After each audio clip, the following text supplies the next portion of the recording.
하나님의 말씀 요한계시록 2장 8절에서 11절까지 말씀입니다. 요한계시록 2장 8절에서 11절까지. 요한계시록 2장 8절에서 11절. 자, 우리 한 절씩 교독하도록 하겠습니다. 제가 먼저 읽겠습니다. 서머나 교회 사자에게 편지하라. 처음이며 마지막이요 죽었다가 살아나신 이가 이르시되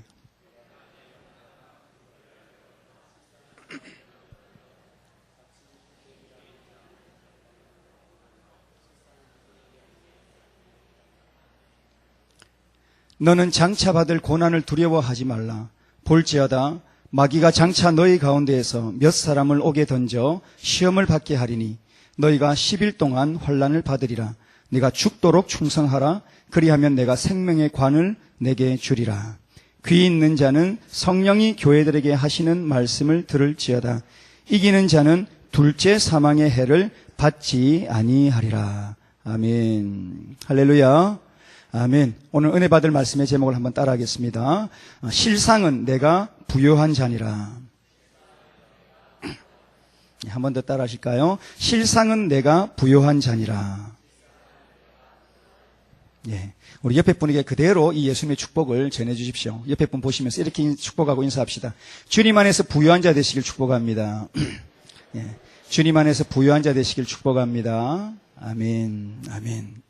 정말 그 부요를 누리는 사람들 되길 바랍니다. 저와 여러분이 세상이 말하는 그런 부요가 아니라 주님이 인정하시고 주님께서 칭찬하시는 그런 부요의 사람들이 되시기를 우리 주님의 이름으로 축복해 드립니다. 아멘. 프랑스의 그 여자의 일생이라고 하는 유명한 작품을 쓴 모파상이라고 하는 그런 작가가 있습니다. 예전에도 제가 한번 소개를 한 적이 있는데, 본래 그 사람이 이제 목사가 되려고 했다가, 그래 신학교를 들어갔다가, 좋지 못한 일로 인해서 그 도중에 퇴학을 당한 그런 청년이었습니다. 그때부터 이 모파상은 이제 그 신앙을 버리게 되고 예수님이 주인이 되는 인생이 아니라 이제는 자신이 주인이 되는 인생을 살겠다고 결심을 하게 됩니다. 그 후에 이제 문학의 뜻을 두게 되고 글을 쓰기를 시작해서 10년 만에 유명 작가가 되고 엄청나게 많은 돈을 버는 그런 작가가 될 수가 있었습니다.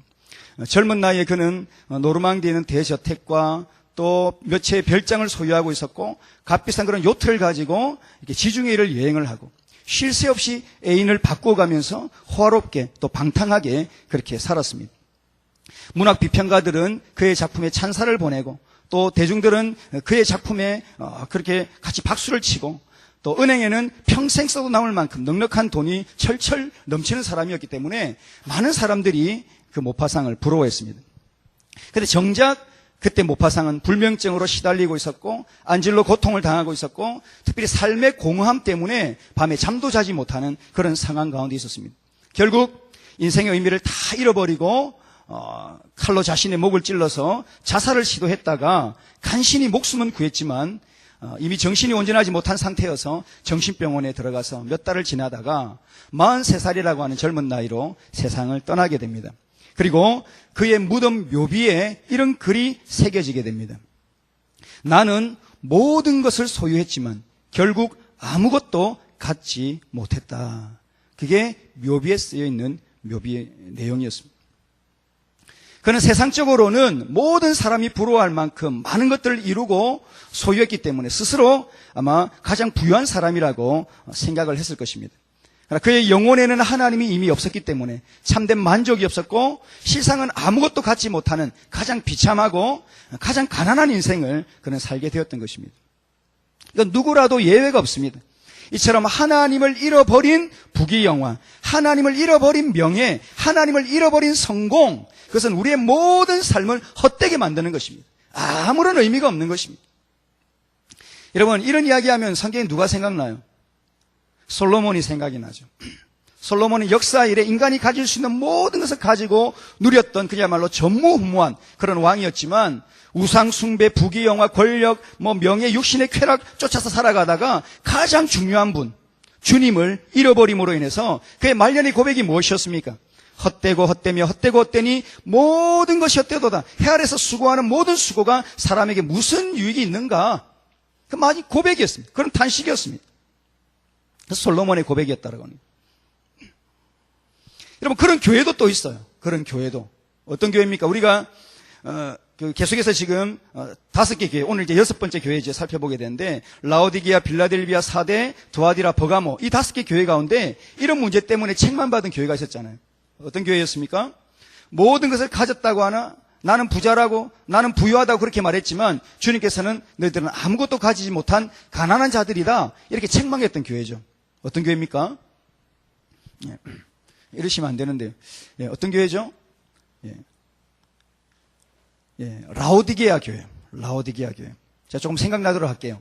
그 계시록 3장 17절에 보면 라오디게아 교인들이 자기들 스스로가 뭐라고 이야기하냐면, 나는 부자라 부요하여서 부족한 것이 없다, 그렇게 자기 스스로 이야기했습니다. 사실 세상의 그런 기준으로 본다면 이 라오디게아 교인들은 스스로를 부자라고 부족한 것이 없다고 말할 만했던 그런 사람들이었죠. 그때도 말씀을 드렸지만 이 라오디게아는 돈 많고 잘 사는 도시로 유명을 했습니다. 그리고 여러 산업이 발달한 상업금융의 중심 도시였습니다. 그래서 시민들의 생활 수준이 높고 부자가 많았습니다. 시민들이 얼마나 부자였으면 주 60년에 일어났던 그 대지진 때 로마 보조 전혀 받지 않고 그 시민들이 자신들이 가지고 있는 돈만을 가지고 도시를 재건할 정도로 그렇게 엄청난 돈들을 가지고 있었다는 것이죠. 이런 도시에 위치한 라오디게아 교회 역시 돈이 많은 교회였습니다. 그래서 아마 성경연금도 많이 했을 것입니다. 또 각종 하고 싶은 사역이라든지 여러 프로그램들도 여유 있게 아마 하는 그런 교회였을 것입니다. 말 그대로 세상적으로는 전혀 부족함이 없는 그런 사람들이었고 그런 교회였다는 것이죠. 그러나 스스로 부자라 부족함이 없다고 생각했던 이 라오디게아 교회를 향하여서 예수님이 뭐라고 말씀하셨습니까? 네 공고한 것과 네 가련한 것과 네 가난한 것과 네 눈먼 것과 네 벌거벗은 것을 알지 못하는도다. 여러분, 지금 계속 교회 이야기를 하니까 잘못 다른 사람 이야기 자꾸 생각하는데, 여러분 자신을 계속해서 비춰보십시오. 지금 다른 사람 이야기하는 것이 아니라, 다른 교회 이야기하는 것이 아니라 여러분 이야기하고 있는 것입니다. 막연하게 듣지 마십시오. 네 공고한 것과 네 가련한 것과 네 가난한 것과 네 눈먼 것과 네 벌거벗은 것을 알지 못하는도다. 지금 몰라. 자신의 모습을 모른다는 것입니다. 겉으로 보이는 모습은 많은 물질로 인해서 부족함이 없어 보였지만 실상 그들의 영혼은 어땠습니까? 너무나 피폐했고 영적인 장애 가운데 있었고 영적인 가난함 가운데 있었다는 것입니다.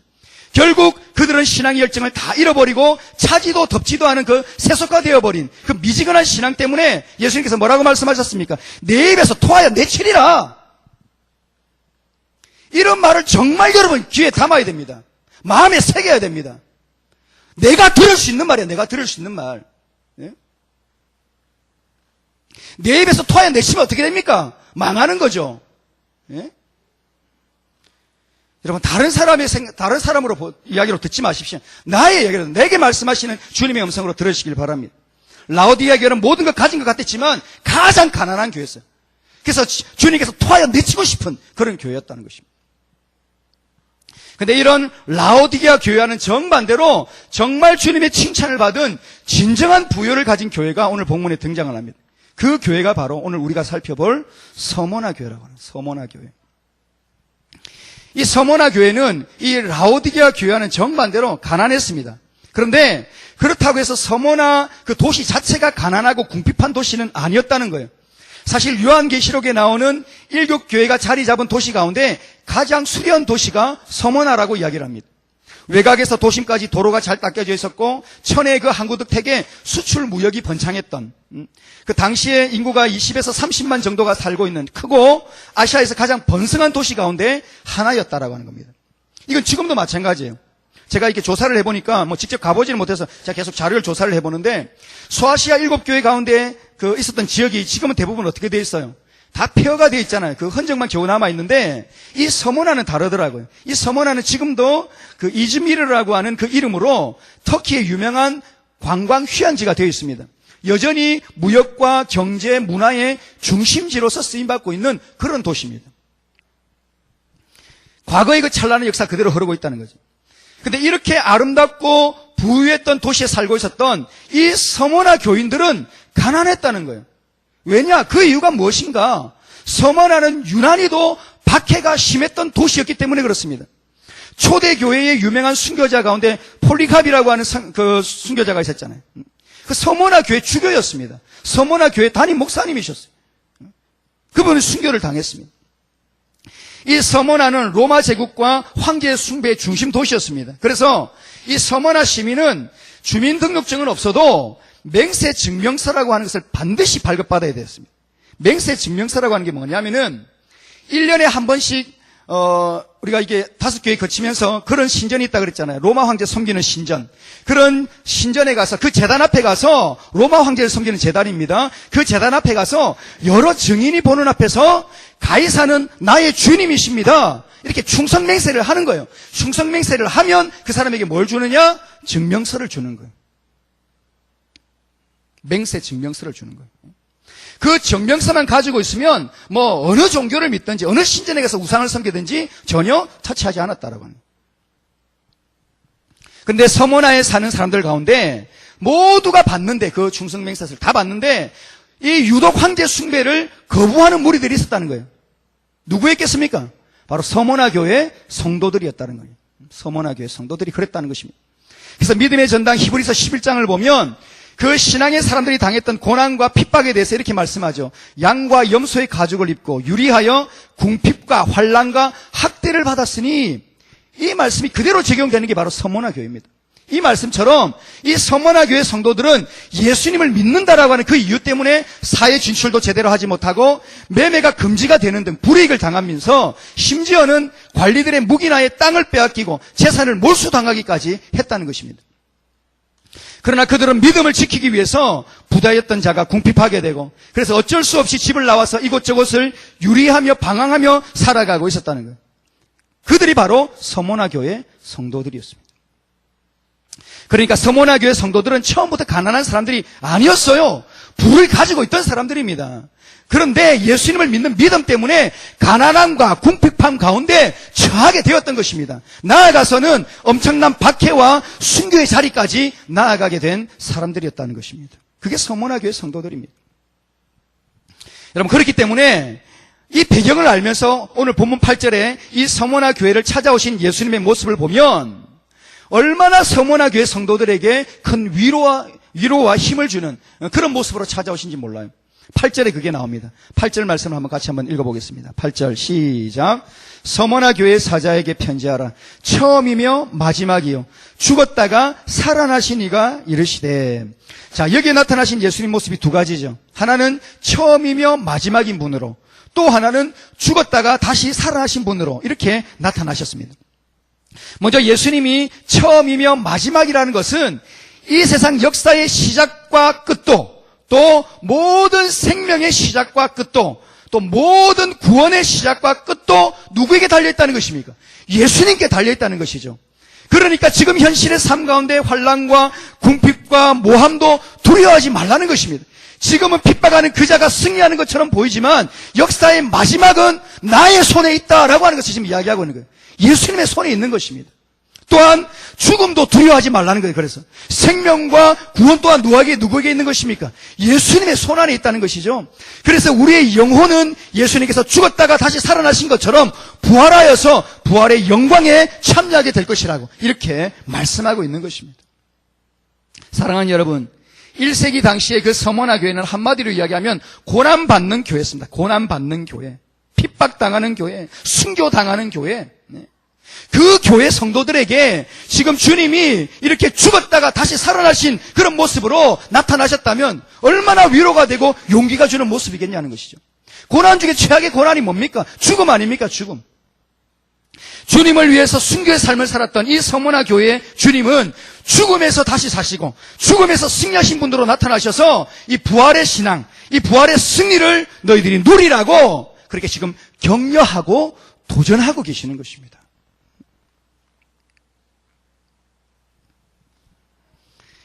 여러분, 초대교회 교인들을 비롯하여서 많은 영적 거장들이 이 엄청난 핍박과 불같은 그 시험 속에서도 세상과 타협하지 않고 오히려 더 좋은 부활을 얻기 위해서 심한 고문을 받아도 구차하게 풀려나기를 원하지 않고 조롱받고 채찍질 당하고 결박당하고 옥에 갇히는 시련당하고 돌에 맞고 톱에 켜서 죽고 시험과 칼에 죽는, 또 양과 염소 가죽 입고 그렇게 유리하고 궁핍과 환난과 학대를 받았지만 그럼에도 불구하고 그들이 기뻐하고 감격하고 소망을 가질 수 있던 이유가 뭔가? 그들에게 무엇이 있었다는 것입니까? 예수 그리스도의 그 부활의 신앙이 있었다라고 하는 것입니다. 믿습니까, 여러분? 아멘. 여러분에게 그 부활의 신앙이 있습니까, 여러분? 부활의 신앙이 있는 자는 세상에서 감당치를 못해요. 예? 세상이 감당치 못한다요, 그 사람을. 부활의 신앙만 가지고 있으면 그들은 세상이 감당치 못하는 신앙, 이기는 신앙, 부활 신앙으로 승리하는 삶을 살 수 있다는 거예요. 바로 저와 여러분이 이런 부활 신앙으로 세상이 감당치 못할 그런 믿음의 사람으로 승리를 누리며 살아야 할 줄로 믿습니다. 아멘. 아멘. 예수님은 이런 고난 가운데 있는 서머나 교회 교인들을 향해서 이렇게 말씀하셨어요. 우리 9절 말씀을 한번 보겠습니다. 9절 상반절을 같이 읽겠습니다. 시작. 내가 내 환난과 궁핍을 알거니와 실상은 내가 부요한 자니라. 예. 자, 여기서 이 환난은 예수 그리스도를 믿는 믿음을 지키기 위해서 받는 박해와 어려움을 말하는 것이고, 궁핍은 종교적 박해 속에서 지금 교회가 겪고 있는 물질적인 궁핍을 말하는 것입니다.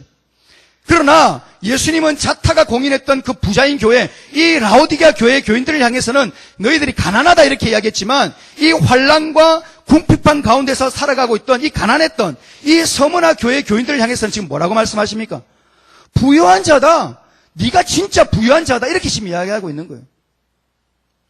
여러분, 그렇다면 이 두 교회의 예를 통해서 확실하게 알 수 있는 것은 예수님이 말씀하시는 부요함의 그 기준이 세상이 말하는 기준과는 절대적으로 다르다라고 하는 사실입니다. 그렇다면 예수님께서 말씀하시는 부의 기준이 무엇입니까? 왜 예수님께서 서머나 교회를 향해서 부유하다고 말씀하셨습니까? 그것은 서머나 교회가 환난과 궁핍 가운데서도 주님을 잃지 않았기 때문입니다. 그 환난과 궁핍이란 말이 여러분에게 쉽게 들릴지 모르지만 목숨 내놔야 되는 거예요. 순교 자리에 지금 서 있는 거예요. 그 가운데서도 주님을 잃지 않았다라고 하는 것입니다. 우리처럼 이렇게 편안하게 마음껏 그렇게 예배드릴 수 있고 찬양할 수 있고 그렇게 할 수 있는 상황이 아니에요. 그런 상황에서 주님을 잃지 않은 그게 아니에요. 우리는 그런 상황에서도 주님 잃죠. 목숨이 왔다 갔다 하는 그 상황 가운데 주님을 잃지 않고 믿음을 잃지 않고 그렇게 했다는 것입니다. 여러분, 세상이 말하는 부요라고 하는 것은 사전적 의미로는 가지고 있는 재물이 풍부한 걸 말하는 거죠. 다시 말하면 세상 사람들이 추구하는 물질, 명예, 권력, 건강 이런 거 다 마찬가지입니다. 다 여기에 다 속합니다. 부요하다라고 이렇게 이야기하죠. 근데 주님이 말씀하시는 부요와는 전혀 상관이 없는 거예요. 분명히 부요하다는 것은 뭔가 풍성하고 가득한 것을 말합니다. 그래서 부요라고 하는 헬라어 단어를 보니까 플루토스라고 하는 단어인데 이건 넘쳐 흐르는 상태, 충만한 상태 이런 걸 말하는 거예요. 근데 이것이 세상 것으로 충만한 걸 말하는 게 아닙니다. 주님 자체로 충만한 것을 말하는 거예요. 다시 말하면 우리의 영혼이 주님으로 가득 채워지는 것, 우리의 영혼이 주님으로 충만해지는 것, 그래서 세상의 물질이나 명예나 권세나 건강이 있든 없든 그것에 전혀 영향받지 않고 자족할 수 있는 것, 그게 지금 뭐라고 하는 거예요? 그게 부요라고 하는, 그게 부요. 바로 주님을 향한 믿음으로, 주님을 향한 그런 소망으로, 주님을 향한 그 사랑으로 충만한 사람, 그가 바로 실상은 부요한 사람이라는 것입니다. 저는 저와 여러분이 이 세상의 부요함을 목적하고 추구하는 사람들이 아니라 모든 상황 속에서 주는 나의 목자가 되시니 내게 부족함이 없다. 주님 한 분이면 충분하다. 이렇게 고백하면서 비천에 처하든지 또 풍부에 처하든지 주님으로 인해서 자족하는 진정한 부유의 사람들이 되시기를 주님의 이름으로 축복해 드립니다. 아멘. 정신을 차리십시오, 여러분. 정신을 잘 차리십시오. 또 한 가지, 예수님을 위해서 이 서머나 교인들이 섬기고 희생했던 것은 물질만이 아니었습니다. 그들은 유대인들로부터 억울하고 무서운 모함도 받고 있었습니다. 우리가 조금 전에 얘기했던 9절 후반절을 한번 읽어봅시다. 자칭 유대인이라, 시작. 자칭 유대인이라 하는 자들의 비방도 알거니와 실상은 유대인이 아니요 사탄의 회당이라. 예수님은 서머나 교인들을 모함하는 이 유대인들이 사실은 유대인이 아니라 사탄의 회당, 즉 사탄의 집단 혹은 사탄의 앞잡이, 이렇게 지금 예수님이 말씀을 하고 있는 것입니다. 당시에 이 서머나에서 예수 믿는 사람들을 제일 크게 박해했던 세력들이 어떤 세력인가? 바로 유대인들이었습니다. 자신들의 동족입니다. 동족. 유대인들입니다. 이들은 로마 황제 숭배 중심지인 이 서머나에서 자신들의 종교인 유대교를 보호하고 또 그리스도인들 때문에 자신들의 삶에 불이익을 당하지 않도록 로마 관리들에게 돈으로 매수를 해서 그리스도인들과 유대교들은 다르며 그리스도인들은 로마가 추구하고 있는 세계 평화를 파괴하고 황제 숭배를 거부하는 자들이라고 고소를 했다는 것입니다. 이들은 어디서든지 그리스도를 핍박하는 데 있어서 앞장을 섰고 로마의 그 관청에 열심히 고소를 했습니다. 그리스도인들을. 특히 황제 핍박 때 핍박당하던 그 시기에 로마의 앞잡이가 되어서 이 그리스도인들을 로마 관리들에게 고발하고 넘겨주는 일을 했다라고 하는 것입니다. 이런 유대인들 때문에 당시 그리스도인들은 말할 수 없는 환난과 교처를 겪었다는 것이죠. 그러나 서머나 교인들은 이런 모함을 받을 때 그것을 예수님을 위한 제물로 여겼습니다. 무슨 말인가? 히브리서 11장에 나오는 모세의 고백과 똑같이 했다는 거예요. 그리스도를 위해서 받는 능력을 애굽의 모든 보화보다 더 큰 제물로 모세가 여긴 것처럼 서머나 교인들도 예수님 믿고 섬기다가 받게 되는 그 고난, 그 희생, 이것은 세상의 그 어떤 제물보다도 더 큰 제물로 여겼다라고 하는 것입니다. 우리처럼 불평하고 원망하지 않았다는 거예요. 어떤 시험과 고난 앞에서도 그걸 제물로 여겼습니다. 가장 큰 제물로. 그리스도를 위해서 받는 것이라고 생각했기 때문에. 그래서 서머나 교회 교인들은 직장에서 쫓겨나고 재산을 빼앗기는 상황 가운데서도 목숨이 위태로운 상황 가운데서도 예수님을 향한 믿음을 버리지를 않았다는 것입니다. 예수님을 향한 그들의 마음은 한결같았습니다. 자, 그랬을 때에 주님께서는 이런 서머나 교회를 칭찬하고 격려하시면서 앞으로 감당해야 할 고난과 시험을 미리 가르쳐 주십니다. 하나님은 가르쳐 주세요. 그래서 우리가 앞에 당할 수 있는 그 어려움과 그 시험을 미리 예비할 수 있도록 가르쳐 줍니다. 기도하게 하십니다. 그래서 아무한테는 안 가르쳐줘요. 기도도 하지 않고 하나님 사모하지 않고 이렇게 살지 않는 사람한테 안 가르쳐줘요. 근데 이렇게 사는 사람 반드시 가르쳐 줍니다. 꿈으로 보여주든지 사람을 통해서 알게 깨닫게 하든지 어떤 방법인지 알게 합니다. 그래서 기도로 그것을 준비하게 합니다. 기도로 준비하면요 그 문제 별로 그렇게 힘들지 않습니다. 이미 알고 있잖아요. 기도하고 있잖아요. 그러니까 그 문제가 닥쳐와도 전혀 놀라지 않습니다. 하나님이 함께 하시고 역사하신다는 걸 알기 때문에 믿음으로 맡겨버립니다. 그렇게 되기를 바랍니다. 아멘. 그래서 주님께서 이 서머나 교회도 그렇게 말씀해 주신 거예요. 미리 가르쳐 주신 거예요. 그게 지금 10절에 나옵니다. 한번 읽겠습니다. 시작.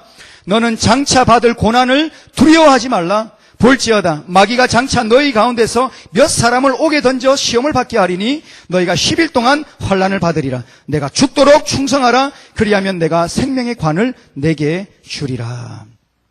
아멘. 여기서 이 10일이라고 하는 말은 이 히브리어나 아람어적 표현입니다. 이거는 10일을 이야기하는 게 아니라 숫자적인 10일을 이야기하는 것이 아니라 끝이 있는 한정된 시간, 길지 않은 짧은 기간, 이런 의미를 가지고 있습니다. 그러니까 이것은 하나님께서 정해놓으신 시간, 그것을 말하는 거예요. 이해가 되시죠, 여러분? 이 서머나 교회 성도들이 당하는 핍박과 고난은 지금 그러니까 누구 가운데 있는 거예요? 하나님의 계획과 섭리 속에 있는 고난인 거예요. 그 고난 속에서는 반드시 뭐가 있습니까? 하나님의 뜻이 있는 거예요. 그러므로 고난을 두려워하지 말라는 거예요. 피하려고도 하지 말라는 거예요. 그 속에서 내가 지금 말라고 하는 것을 들어라. 내가 인도할 수 있는 것을 그렇게 깨달아라. 이렇게 이야기하고 있는 겁니다. 그 안에서 하나님의 계획과 섭리를 발견할 수 있어야 한다라고 하는 것이죠. 실제로 서머나 교회를 포함해서 소아시아 교회는 그 도미티안 황제 때와 트라이안 그 황제 때에 이 황제 숭배 문제로 인해서 옥에 갇히거나 고문을 받는 등 큰 핍박을 받았고, 그래도 끝까지 신앙을 버리지 않았던 그 사람들은 순교를 당했습니다. 그들의 그 순교의 피는 복음의 불을 위축시키거나 끄트린 것이 아니라 오히려 신앙과 복음의 불을 일으키는 불씨가 되었다라고 하는 것입니다. 그때는 많은 사람들이 순교를 두려워하지 않았습니다. 화형당하고 토백혀서 당하고 칼에 죽는 거 두려워하지 않았어요. 그렇게 죽는 것을 영광스럽게 생각했습니다. 이들은 정말 주님 말씀대로 주님을 위해서 죽도록 충성했습니다.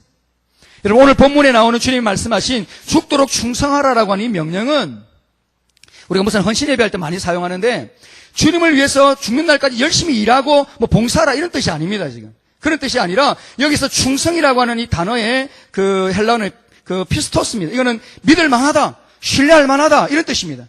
그러므로 죽도록 충성하라고 하는 말은 생명을 걸고 네 신앙과 네 믿음을 지키라 이 말이에요. 죽음 앞에서도 흔들리지 말고 끝까지 믿음을 지켜내라 이런 이야기입니다, 여러분. 그게 뭐라고요? 그게 충성입니다. 그게 충성. 뼈 빠지게 일하는 그게 충성이 아니고,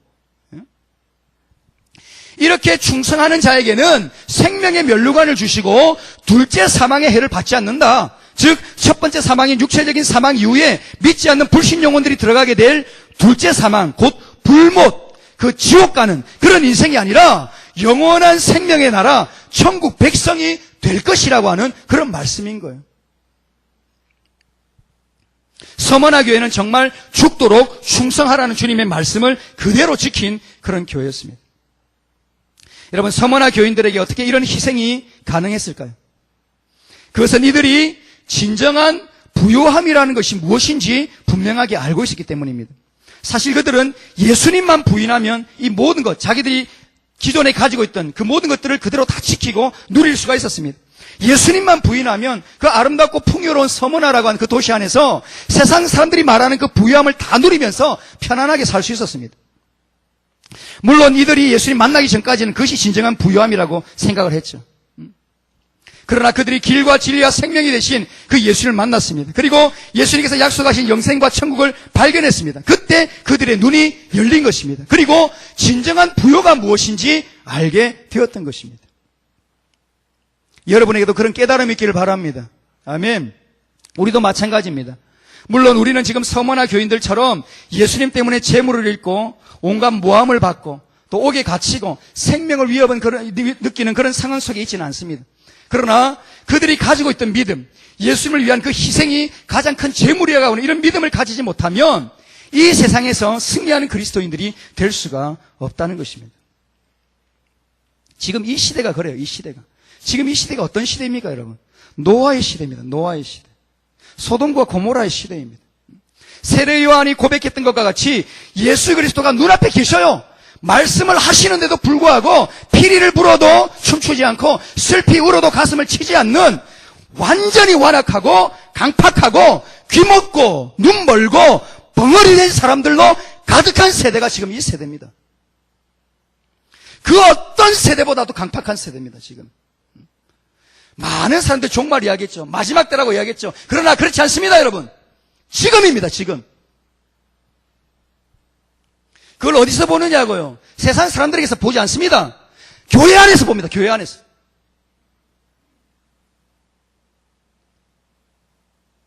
하나님의 말씀이 들려지는데도 아무런 느낌이 없어요.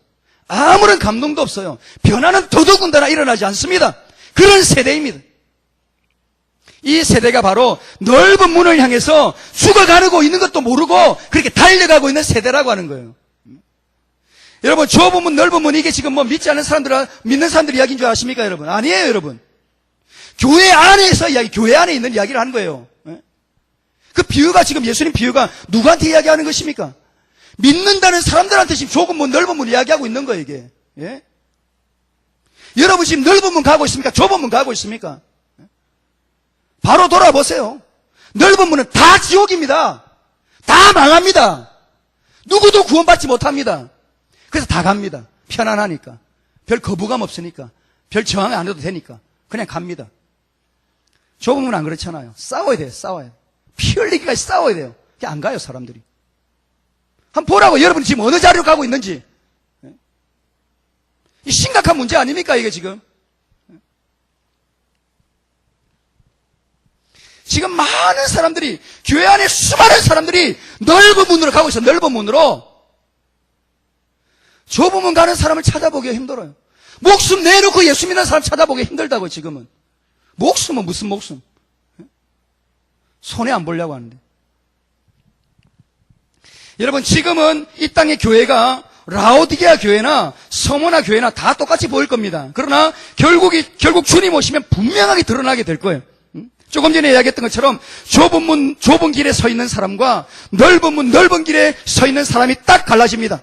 또 마태복음 25장 31절에서 33절에 나오는 것처럼 양과 염소가 극명하게 갈라지는 것처럼 분명하게 나누어지고 갈라지게 될 것입니다.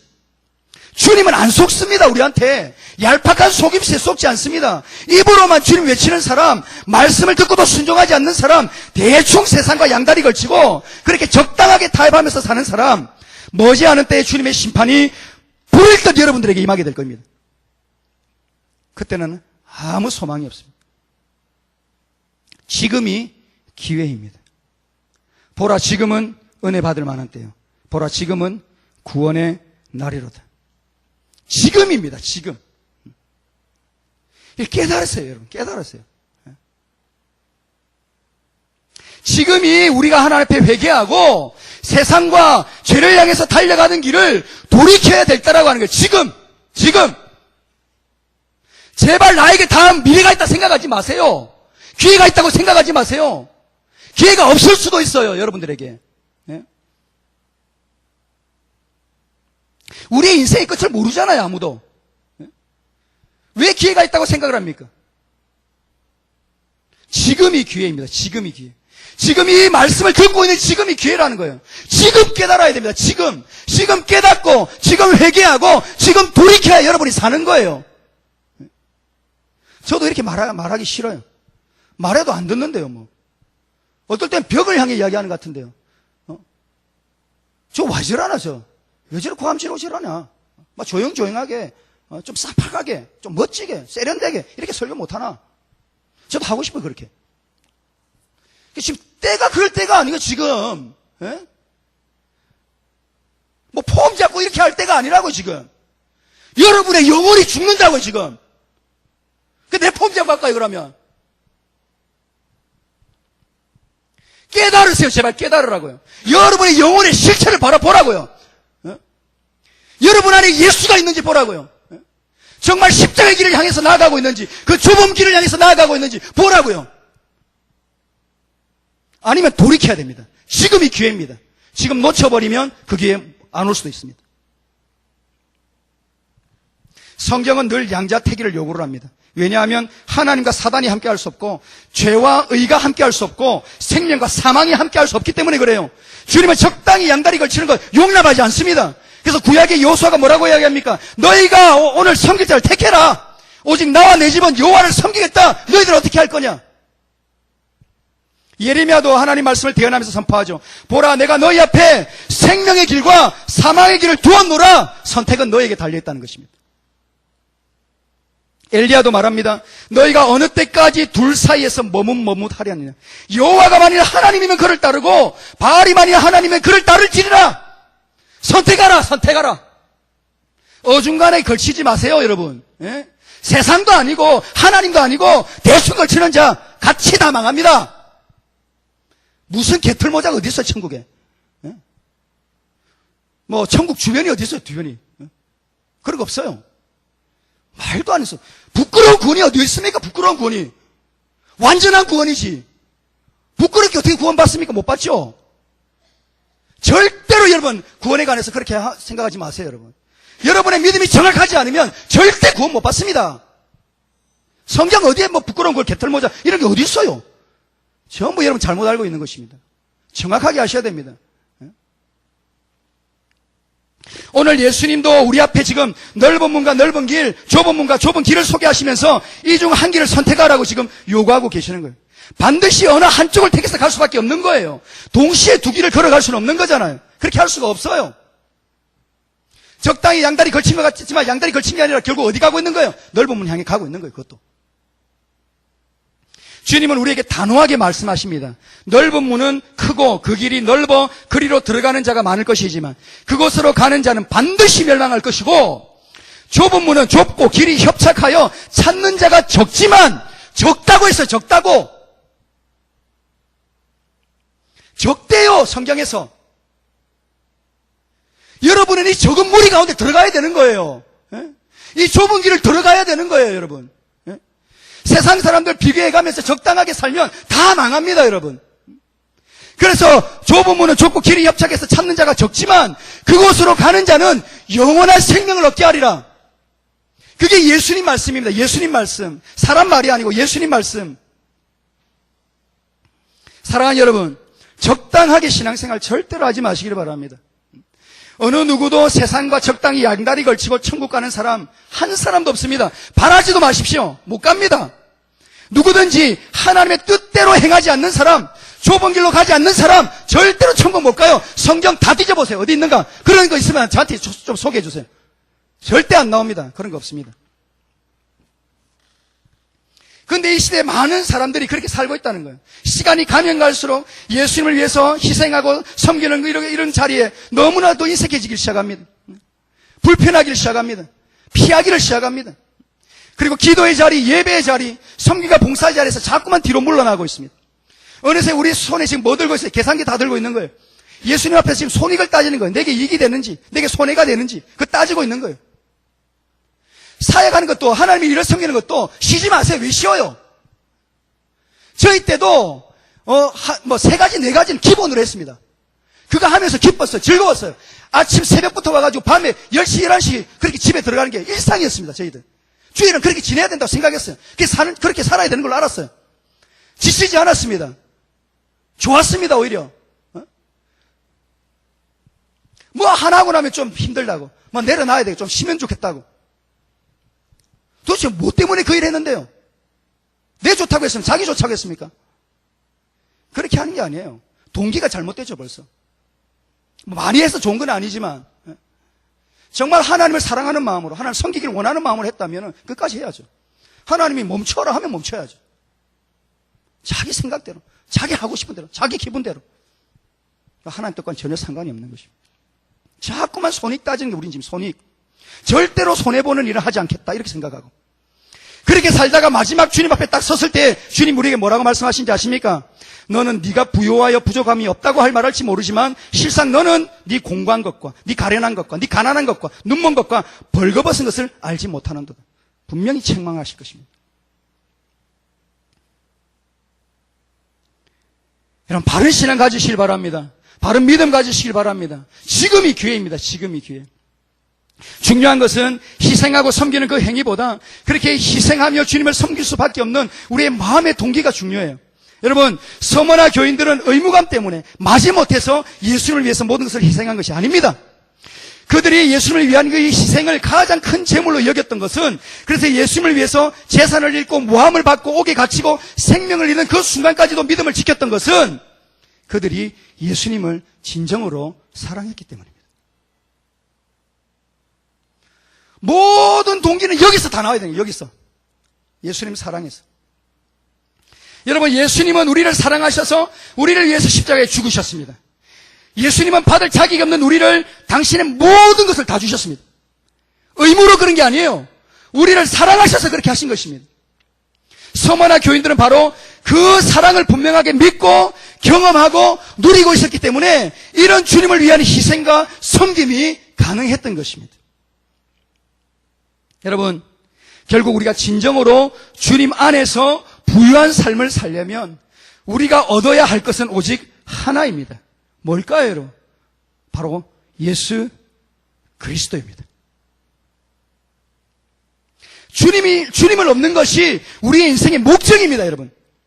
바울의 인생의 목적이 무엇이었습니까? 오직 하나였잖아요. 그리스도를 얻는 것, 그게 목적이었습니다. 그리스도를 얻기 위해서라면 버리지 못할 것이 없고 포기하지 못할 것이 없었던 것, 그것이 바울의 인생이었어요. 바울이 빌립보서 3장 7절에서 이렇게 고백을 하잖아요.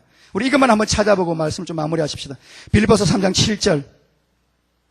빌립보서 3장 7절. 정말 저와 여러분의 좀 고백이 되었으면 좋겠습니다.